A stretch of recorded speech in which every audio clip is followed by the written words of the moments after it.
Meantime, one day until the sequester and a day after Chairman Bernanke testified in front of the House, want to get to the CME Group in Chicago. Hey, Rick. Hello there, Carl, and I'd like to welcome our guest, Ohio Congressman Jordan. Welcome, Congressman. Good with you, Rick. Listen, I want to cover 3 or 4 things quickly and then talk about the markets. First of all, am I correct that the sequester was born of the Budget Control Act of 2011, correct? Sure, it was, yes. And I know that Bob Woodward's been taking a ton of grief as to who originally hatched the idea, but it certainly seems like it was newly nominated Jack Lew, Treasury Secretary. Yeah. I've been looking at this in depth, and it's not easy reading, but I noticed a section called Section 255, Programmed Exemptions. Are you aware of that section?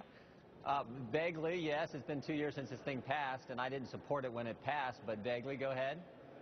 It just seems to me that I know the president has the bully pulpit. All presidents do, and he's entitled. Yeah. But it certainly seems like a lot of the things he's talking about, from child nutrition and educational programs and aspects of other entitlements, that a lot of those seem to be exempted. Am I wrong?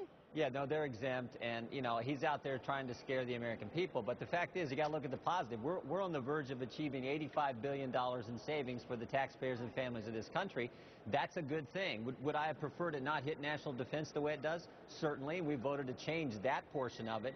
But the fact is, we're in debt. We need to cut spending. We need to achieve some savings, and we're going to do that tomorrow. And my guess is tomorrow the sun will come up. You know, the world's not going to end.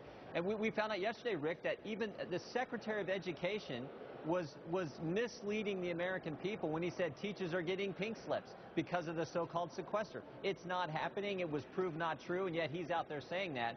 I don't know why a president would do that. I actually read about that too, Congressman. You know, the Sunday shows seem to always get a spin that doesn't hold up on Monday. All right, now let's go to the markets. I'm a market guy. I'm in the bastion of capitalism at the CME Group in Chicago.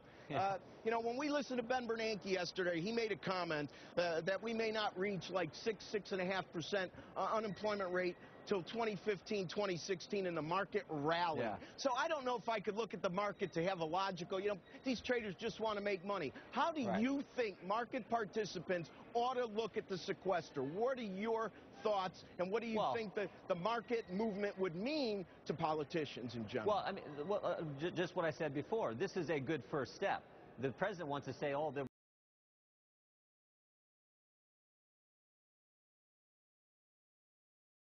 and everything's going to be terrible. This is only 2.4% of the entire federal budget.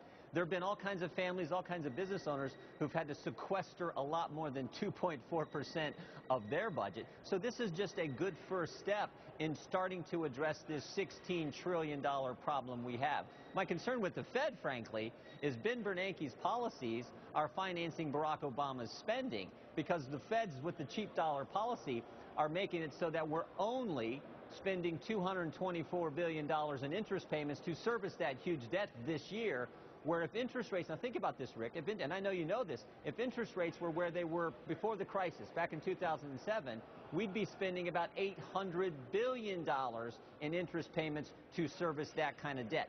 That's what scares me more than anything. You're preaching to the choir, and I understand that some of the issues of solvency in Europe might have pushed rates down a bit as well. I agree with your point. One final question, real quickly, yes or no? Do you think there's going to be a last-minute deal like there was at the end of 2011 and 2012?